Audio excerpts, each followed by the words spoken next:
en las alturas, el Altísimo. En este momento tu iglesia se dispone a leer tu palabra. Necesitamos que renueves el entendimiento de cada uno de nosotros.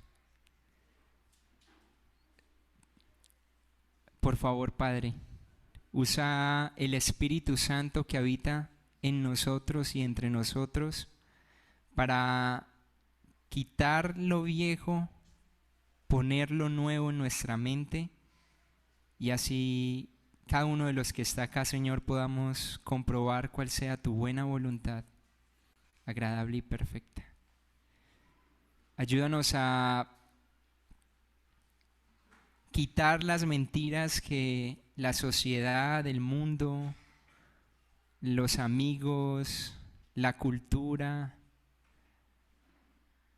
el enemigo mismo tratan de poner en nuestra cabeza y ponen en nuestro corazón, Señor, pensamientos frescos de tu palabra. Por favor, Señor, acompáñanos en este momento. Que tu Espíritu Santo se mueva en nuestros corazones, que altere el pulso del corazón, Señor. Y si tienes que quebrantar nuestro corazón al comprender cuán grande amor, gracia en nuestro favor ha sido derramada, hazlo, Señor. Que nos quebrante tu amor. Padre, yo te lo pido en el nombre de Jesús. Amén y amén. Justos por obras, entonces malditos.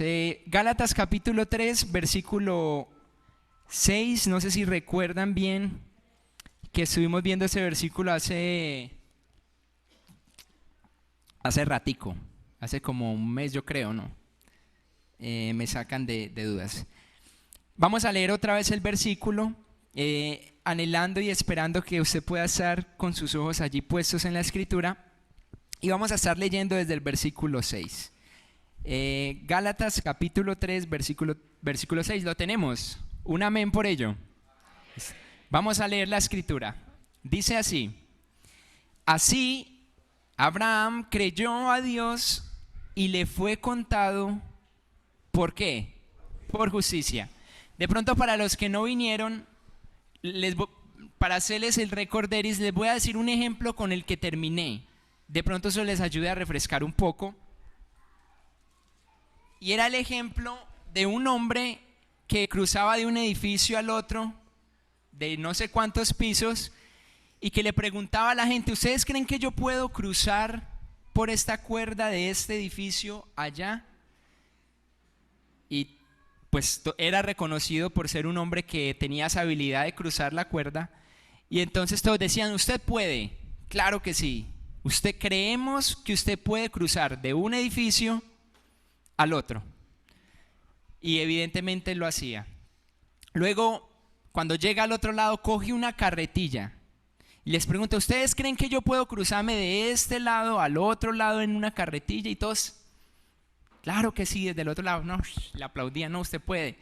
Cogía la carretilla y cruzó por la cuerda con la carretilla. Todos creían que él podía cruzar con la carretilla. Cuando llega al otro lado, les pregunta: ¿ustedes creen que yo puedo cruzar con alguien montado en la carretilla? Entonces algunos dijeron: sí, no, usted puede, lo creemos. Entonces, ¿quién se monta conmigo y cruzamos? Ahí entonces los que decían creer dejaron de ¿qué? De creer, ¿no? Entonces hablábamos que cuando Abraham creyó a Dios y le fue contado por justicia, no era un creer intelectual sentado desde el lado diciendo: sí, usted puede, sí, yo creo en Jesús para ser salvo. Ay, sí, yo creo, sí. Y mucha gente, usted puede preguntar: ¿creen? Y yo, sí, yo creo que Jesús puede salvarme. Pero el creer que la Biblia menciona cuando se refiere a Abraham fue un creer que literalmente dice que dejó su tierra, su parentela, la casa de su padre y se fue con Dios. Y ya por allá Dios lo llamó Abraham, mi amigo. Eso es creer. Creer es, y nosotros lo decimos, venga, crea para ser salvo. Y no es un creer intelectual, porque usted le pregunta al que quiera allá afuera, más en este lado del mundo, ¿usted cree en Jesús, que Él murió en una cruz por sus pecados? Él murió por mis pecados. Pero ese creer no es el que salva, porque los demonios lo creen y tiemblan y no son salvos. Abraham creyó fue porque entregó y depositó completamente su existencia en las manos de Dios y en el plan de salvación. Fue justificado por ello. Vamos a seguir leyendo entonces, porque hoy no nos compete ese versículo, sino los que siguen. Y vamos al versículo 2. Ponga con todo su corazón, si usted desea estudiar la escritura, ponga sus ojos allí. Versículo 2 dice, he aquí, perdón, sí, esperen que es que estoy por acá, que no era, versículo 7, perdón. Es que el ventilador me jugó una mala, estaba leyendo por allá Apocalipsis. No, sí, déjenlo. Sí, hágale tranquilito, hermano, que yo peleo con las hojas. Versículo 7. Sabed, por tanto, que los que son de fe, estos son hijos ¿de quién? De Abraham. Paremos ahí. Recuerden que la carta está siendo escrita en cierto modo a las iglesias de Galacia, pero a muchos judíos. ¿Y qué creía un judío? Bueno, un judío creía que él era hijo de Abraham por descendencia. Y es verdad. Su tatarabuelo era Abraham. Inclusive un israelita al día de hoy, su tatarabuelo es Abraham. Y ellos creían en que Abraham era de que ellos tenían la promesa de Abraham solo por ser de la descendencia de él. Entonces Pablo les está escribiendo y les dice, venga, los que son de Abraham son los que son de la fe. Los que han creído para justificación. Si seguimos leyendo, versículo 8 dice, y la escritura, previendo que Dios había de justificar por la fe a los gentiles, dio de antemano la buena nueva a Abraham, diciendo, en ti serán benditas todas las naciones. Versículo 9, de modo que los de la fe son bendecidos con el creyente Abraham. Paremos ahí. ¿Qué entendieron? Nada, ¿sí o no? Hay que leer muy detalladamente, Recuerden, Abraham está escribiendo con el propósito o el libro es explicar que la justificación o la forma de yo agradar a Dios o estar en paz con Dios es por medio de la fe, es por medio de la justicia en Cristo, no por medio de lo que ellos pudieran hacer como judíos, de someterse a la ley judía. Y es lo que él está tratando de explicar. Para explicar eso, él les menciona a Abraham. ¿Quién era Abraham para los judíos? El padre. O sea, antes de Abraham no existía nación judía. En Abraham empezó la nación judía. Entonces él les va a decir, venga, esto de la salvación por fe no depende de las obras de la ley, porque cuando Abraham creyó, aún no existía ¿qué? La ley judía, y aún no existía algo como un pueblo judío.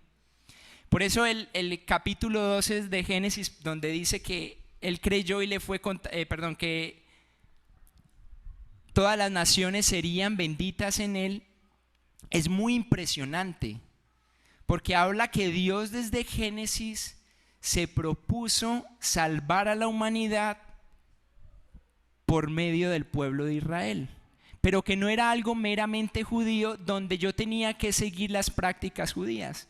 Al día de hoy, no sé si han escuchado, hay muchos cristianos que se están volviendo judaizantes. No sé si lo han escuchado, es una religión que está muy de moda ahora.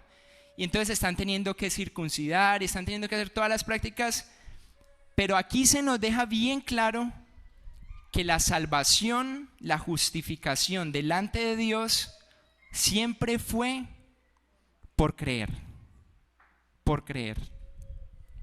Sigamos leyendo. Versículo 10. Va a explicar un poco Pablo. Porque todos los que dependen de las obras de la ley están bajo ¿qué? Maldición.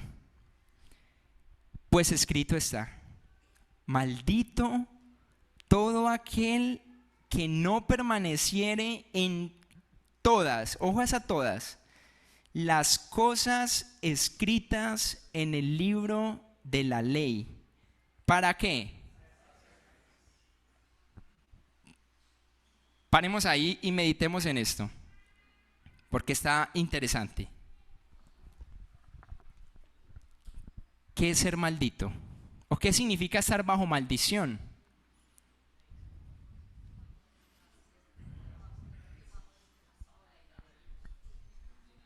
Condenado, aborrecido, no justificado, despreciado. Cuando alguien está bajo maldición, ¿qué significa? Si ustedes ven el texto, el texto inmediato dice, medio lo explica o nos da un aire, dice: maldito todo aquel que no permaneciere en todas las cosas escritas en el libro de la ley. ¿Para qué? Estar maldito o ser maldito es un estado de desgracia, donde intentas hacer algo y no lo logras hacer. Intentas agradar a Dios y que Él esté contento por lo que haces, pero no eres capaz. Lo voy a poner en palabras un poquito como prácticas. Es como que usted llega y en este momento estamos acá en la iglesia y usted está guardando sus pensamientos y no codicia. Recuerden que uno de los mandamientos de la ley, por ejemplo, era: no codiciarás la mujer del prójimo. Y entonces en este momento, ahorita mientras estuvimos en el descanso, usted hizo el esfuerzo y no codició a la hermanita. No contempló, digamos, sus senos con deseo para usted. Se controló. Wow. Desde mi perspectiva estoy bien con Dios. Hice lo que tenía que hacer, cumplí con la ley. Pero mañana sales a la calle y ya no estás con los hermanos, te montas en el bus o mientras estás trabajando vas a una casa X o Y o lo que sea que estés haciendo o en la panadería trabajando y llega una muchacha mostrando absolutamente todo. Llega ahí. Y entonces ahí sí tu pulso se acelera y codicias los senos de esa mujer. Fallaste la ley. En tu mente y en tu corazón es: venga, tengo que cumplir porque a Dios no le gusta que yo mire a esta mujer con codicia. Pongamos otro ejemplo. Estás entre la semana y entonces se te da la oportunidad de robar a alguien. Yo qué sé, tiene un billetico de 100 aquí como medio colgando y tú llegas y ¡chac! Está fácil de robar, pero tú ves eso y te imaginas la escena y dices: no. La Biblia dice: no robarás. Todas las cosas del libro de la ley, y la Biblia dice: no robe. Entonces usted dice: no robo y me voy. Pero al otro día, mientras estás en tu trabajo, te pones a hacer locha y el jefe se va y entonces ya te pones por ahí a robarle tiempo. Incumpliste la ley de Dios. ¿Qué es lo que la Biblia está diciendo? Maldito o en maldición está todo aquel que depende de sus obras para estar justo delante de Dios. ¿Por qué? Porque nunca lo vas a lograr. Porque humanamente hablando, por más recto comportamiento que tú tengas y controles tu mente, vas a caer. Y eso significa estar bajo maldición. Un estado donde intentas e intentas en tus obras que Dios esté feliz, pero nunca lo logras. Estás bajo maldición. Confías en tu justificación delante de Dios por lo que haces, por el cumplimiento de las obras de la ley. El versículo que continúa lo afirma, versículo 11, ¿sí o no? Dice, y que por la ley ninguno, presten atención a las palabras claves, en este caso es ninguno, se justifica para con Dios.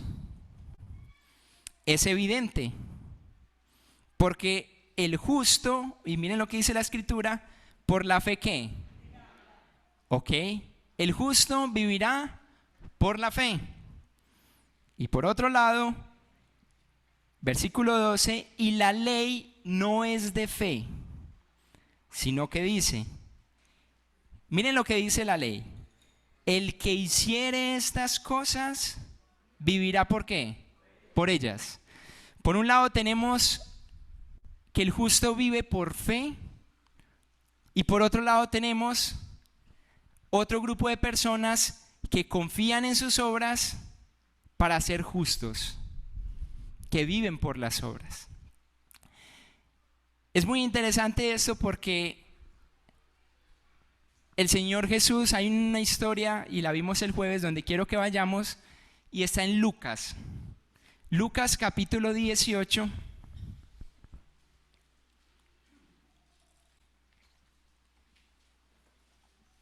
Lucas capítulo 18.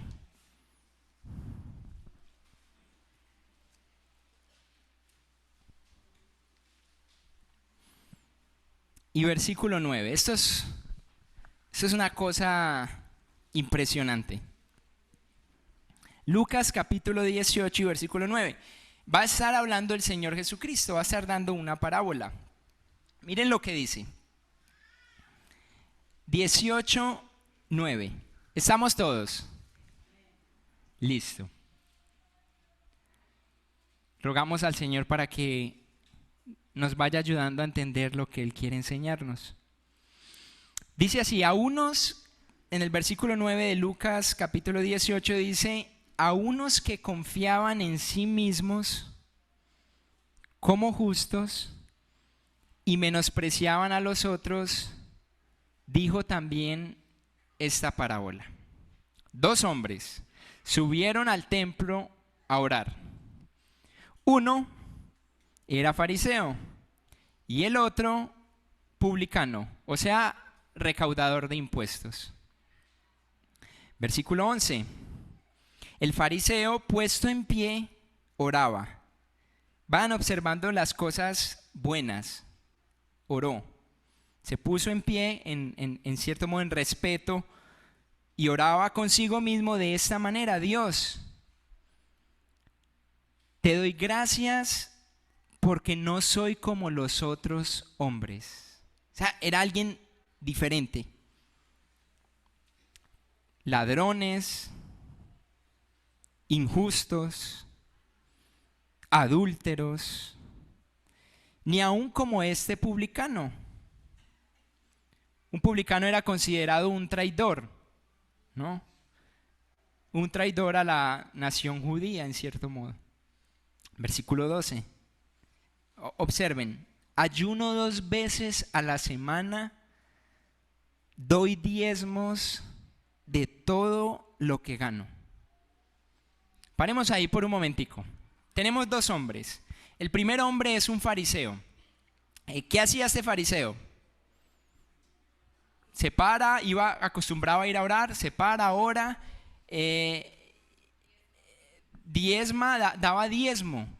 Dice también que ayunaba ¿cuántas veces a la semana? Díganme, y yo le preguntaba a los líderes el jueves esto, si uno como líder no anhelaría que el que entre por esa puerta haya ayunado 2 veces, que dé sus diezmos de todo lo que gana. Dígame si no. Dígame si yo no amaría que el que entre por esa puerta no robó, no fue ladrón esa semana, no adulteró, no hizo nada injusto. Es espectacular, ¿no?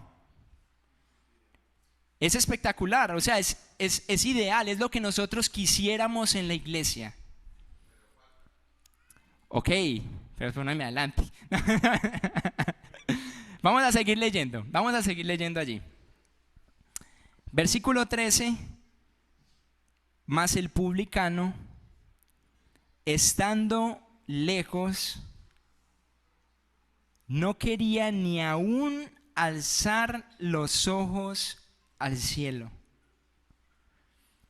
sino que se golpeaba el pecho, diciendo: Dios, sé propicio a mí, pecador. Paremos ahí. ¿A quién preferiríamos humanamente?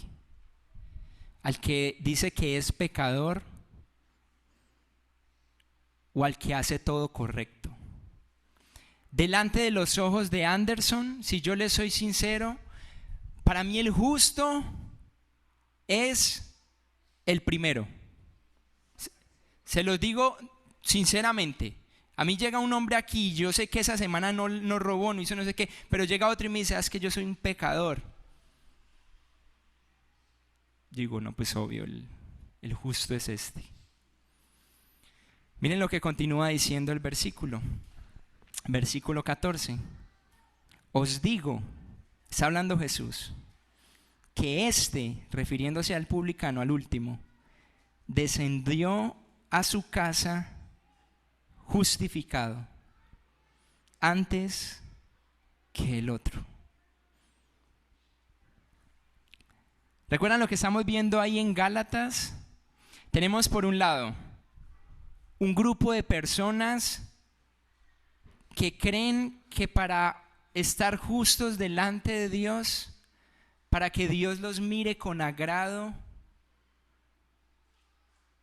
deben de obedecer toda la ley. La Biblia dice que esos son ¿qué? Malditos. Están bajo maldición. Tenemos por otro lado un grupo de personas que ha confiado completamente y que creen y que por fe han creído la obra de alguien que pagó en la cruz por ellos. Tenemos que el Señor dice: el que fue justificado no fue el que cumplió con todas las obras de la ley, sino el que se humilló, reconoció su pecado y confió. Esa palabra ser propicio a mi pecador le está diciendo: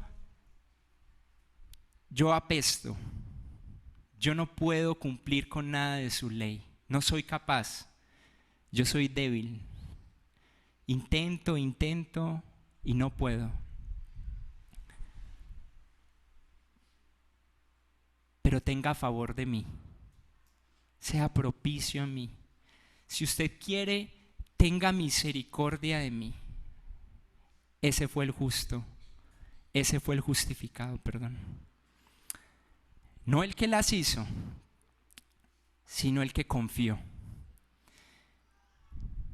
Hay algo que a nosotros desde pequeños nos han enseñado.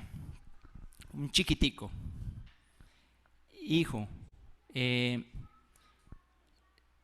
no toque eso. Si toca eso, le pego. Si no lo toca, bien, no hay ningún problema, está bien conmigo. Hijo, obedezca a sus padres. Entonces el niño, si obedece, bien, obedeció. Pero si no, ya usted es una mala persona. Usted es un mal niño. Usted es un buen niño si cumple con todas las cosas en el colegio. Si no, usted es un mal niño. Y es muy tremendo porque eso está súper arraigado en nosotros. Si hago bien, entonces soy bueno. Si hago mal, entonces soy malo. Lo que se nos olvida es que no hay bueno ni aún uno. Y es que todos estamos dentro del mismo paquetico, malos.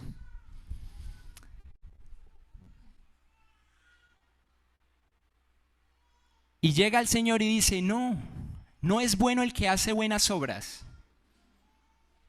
Es bueno y es justo delante de mí el que confía en mí. Así es la salvación. El que quiere ser salvo es porque reconoce sus pecados y sabe que no puede hacer absolutamente nada para que Dios le dé la salvación y lo libre del infierno. Y pasa lo mismo con los creyentes, que esto se nos va olvidando con el tiempo. Con el tiempo se nos olvida que todo fue por gracia, que mi aceptación delante de Dios siempre fue y será por la vida perfecta de Jesús. Nunca por lo que yo logré o logro. Depende de Jesús. Ahí uno lo empieza a ver, y aunque no es mucho el tema, pero el síndrome del cristiano viejo.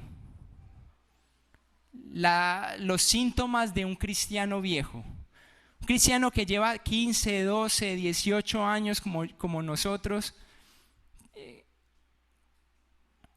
Uno empieza a cambiar de mentalidad, y como he dejado un montón de pecados por la gracia de Dios, dice que esos que eran así miraban a los otros y los menospreciaban. ¿Sí o no? Es lo que dice el texto. Esos que se creían, el que se creía súper bueno, el fariseo, miraba a los otros y los despreciaba. ¿Por qué? Porque no ayunaba como él. Pongámoslo en palabras de nosotros, porque no va a todos los cultos como yo sí voy. Entonces menospreciamos al otro. Porque no diezma como yo diezmo. Porque sus comportamientos no son como los míos, y entonces ahí llego yo y este no sirve. El síndrome del cristiano viejo, que no sabe que necesitó la misma gracia de ese que está luchando y que medio intenta levantar la cabeza y cae otra vez en lo mismo. Ojo, somos justos delante de Dios por lo que Cristo hizo, y Efesios dice, no por obras, y lanza una frase clave, para que nadie se gloríe, para que nadie diga, yo sí logré comportarme como era.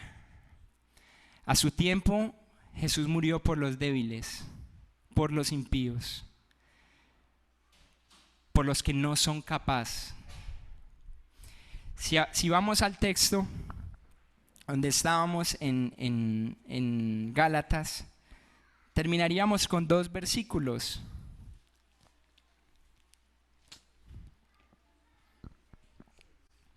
Versículo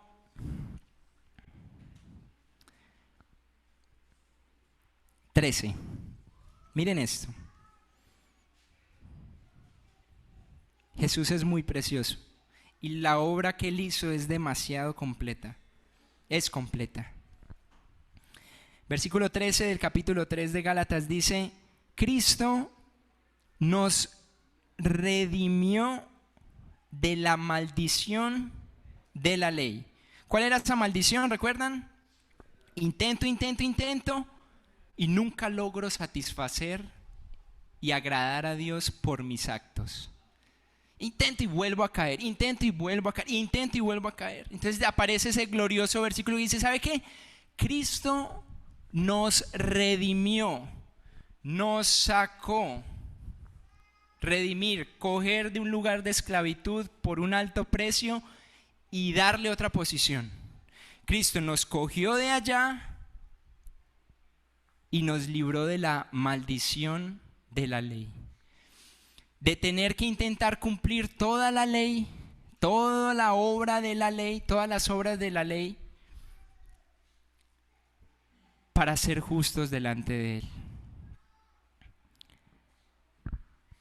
Sigue diciendo el versículo, a fin de que por la fe, Cristo nos redimió de la maldición de la ley, versículo 13, hecho por nosotros maldición. Cristo en la cruz llevó toda nuestra desgracia.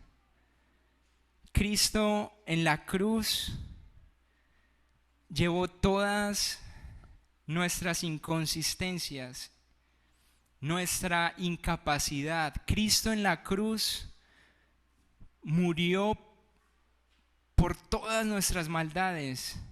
Jesús en la cruz pagó por todo lo malo e incapaz que yo he sido en mi vida. Ya no depende de usted su estado delante de Dios. Ojo, para los que en Él han creído. Para los que en Él han creído, ya no depende de ellos, sino de lo que Cristo Jesús hizo en la cruz. Cristo te liberó de la maldición de la ley. Si seguimos leyendo, el último versículo en el que quisiera que miráramos dice, versículo 14, para que en Cristo Jesús, y aquí va a juntar todo lo que hemos visto atrás, la bendición de Abraham alcanzase a los gentiles, o sea, a nosotros. Ya no es algo meramente judío, es algo que Dios planeó desde un principio, justificación por creer. A fin de que por la fe, y ojo a esta parte, recibiésemos la promesa del Espíritu. Siempre que hablemos de algo tan glorioso como que somos salvos por la fe, siempre va a aparecer algo aún más glorioso, se llama Espíritu Santo. El creyente ya no es dirigido por las obras de la ley. No matarás, no robarás, no codiciarás, no darás falso testimonio, sino que es movido por el Espíritu Santo. ¿Y qué hace el Espíritu Santo en nuestro corazón? Nos santifica. Nos lleva a ser como Jesús por medio del Espíritu Santo. Ya no es en mis fuerzas. Ya no soy yo tratando de agradar a un papá. No sé si han visto el típico niño que va, y yo lo he visto varias veces, o hasta me llegó a pasar a mí, está jugando fútbol y sabe que su papá lo está viendo, ¿no? Y entonces medio toca el balón y mismo mira al papá. Ay, me vio. Y resulta que hace un gol y entonces voltea la cara, mira al papá y el papá estaba en ese momento distraído mirando para atrás. Qué decepción, ¿no? Así fue con mi papá, no metí. Es mi historia. Y entonces ese niño que no puede jugar libremente en la cancha, porque en todo momento está pendiente de si su papá se va a agradar de ello. Cristo nos redimió de eso. Juegue, hijo. Disfruto verte jugar. Disfruto verte en la vida cristiana. Disfruto todo lo que pasa contigo, porque mi agrado por ti es debido a Jesús. Hermanos, hermanas, que el Espíritu Santo abra nuestro entendimiento a no hacer las cosas buscando la aprobación de Dios para justificación, sino que entendamos que en Cristo somos justos. Es un pensamiento completamente contracorriente. Es un pensamiento difícil de asimilar porque es demasiado bueno. O sea, es demasiado bueno, y cuando es tan bueno ya me da desconfianza que sea tan así. A manera de testimonio personal, yo he confiado en la gracia de Dios. Yo he confiado en esto, he confiado en el Señor. Y he podido ver cómo mi vida pasó de un estado a otro, no por cumplir las obras de la ley, sino porque el Espíritu Santo vino a morar en mí. El Espíritu Santo está en mí. El Espíritu Santo está en el creyente. Amados, una vez más, si quieres hacerte justo por las obras, estás bajo maldición. Si tu vida cristiana va a depender de lo que tú haces por Dios, estás bajo maldición. Estás bajo desgracia. Por eso Jesús es tan precioso. Porque Él lo hizo perfecto. Él lo hizo perfecto. No depende de ti. Él lo hizo perfecto. Así que hoy con mi corazón le suplico, haga la de Él publicano, la del cobrador de impuestos. Tírese al piso.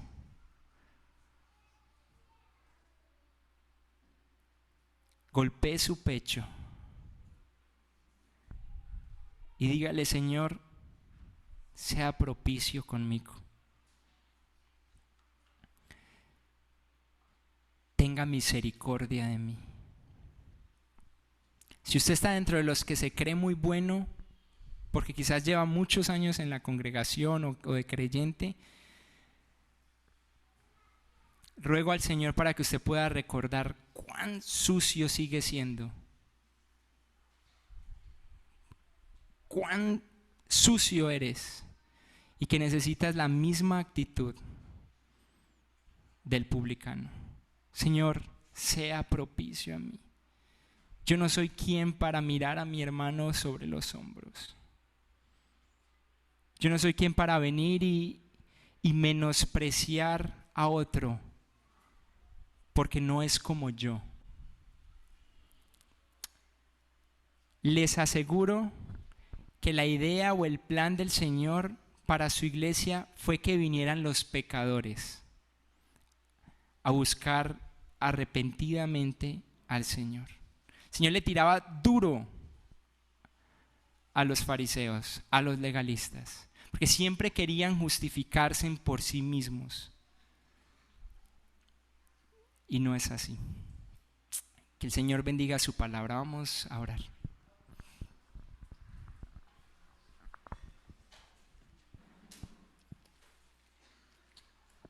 Señor, damos gracias por este momento donde somos justos los que hemos creído, confiado, depositado nuestra vida en ti, porque Cristo nos redimió de la maldición de la ley. Él nos hizo libres, Señor.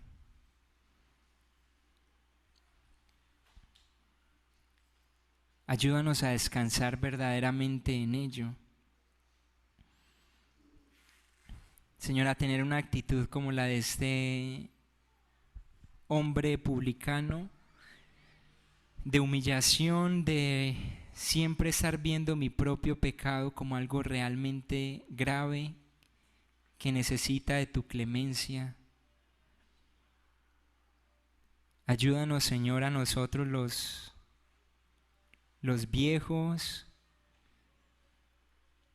a no juzgar, a no menospreciar, Señor.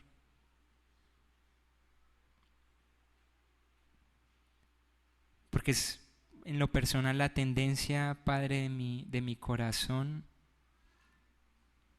Y ayúdanos, Señor, antes a unirnos al publicano, a postrarnos y reconocer que necesitamos de ti. Gracias porque lo planeaste así. Padre, muchas gracias porque planeaste nuestra justificación en un plan tuyo que dependía completamente de ti, no de nuestros méritos. Cualquiera, Señor, puede venir hoy delante de ti y confiar su vida a ti y ser justo no por lo que hace, sino por lo que tú has hecho en su favor. Danos libertad, Señor. Si hay algo, Padre, que yo quisiera pedir por mis hermanos, por mí, es que nos abras el entendimiento a la libertad que tenemos en Cristo, al amor que tenemos en Él. Que nuestra actitud sea de relacionarnos contigo y de amarte, de cuidar nuestra relación contigo, Señor, y cumplir así la ley de Cristo, que es amarte a ti sobre todas las cosas y al prójimo, Señor.